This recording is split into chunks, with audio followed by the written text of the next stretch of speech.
გორში მდებარე დავით აღმაშენებლის სახელობის საქართველოს ეროვნულ თავდაცვის აკადემიაში კადეტთა მე-9 საერთაშორისო კვირეული დასრულდა. კადეტებს პროგრამის წარმატებით დასრულება ეროვნული თავდაცვის აკადემიის რექტორის მოადგილე მეულოცა. ღონისძიების დასასრულს მონაწილეებს სერტიფიკატები და სამახსოვრო საჩუქრები გადაეცათ.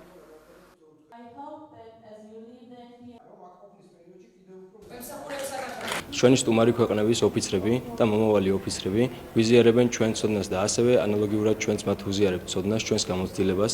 ასევე მნიშვნელოვანია იმით, რომ ისინი ეცნობიან ჩვენი ქვეყნის ისტორიულ, კულტურულ ადგილებს, ნახულობენ ჩვენი ქვეყნის ღირსშესანიშნაობებს და იგებენ მათ მნიშვნელობას, იგებენ მონაწილეობას სხვადასხვა ღონისძიებებში, როგორც იყო მაგალითად სპორტული ღონისძიებები, ასევე საგანმანათლებლო და ინტელექტუალური ღონისძიებები და ეს ყველაფერი გვაძლევს იმის შანსს, რომ გავუზიაროთ ერთმანეთს ეს ცოდნა და დავამყაროთ ჯანსაღი ურთიერთობები ჩვენ სტუმარ ქვეყნებთან. მონაწილეობდა 15 საგანმანათლებლო დაწესებულება, მათ შორის 11 ქვეყნის 12 სამხედრო სასწავლებელი. აღნიშნული კვირეული მოიცავდა კულტურულ შემეცნებით და სამხედრო ღონისძიებებს, აქტივობებს. კვირეული ემსახურება პროფესიონალური კავშირების გამყარებას ქართველ იუნკერებსა და მათ უცხოელ თანატოლებს შორის.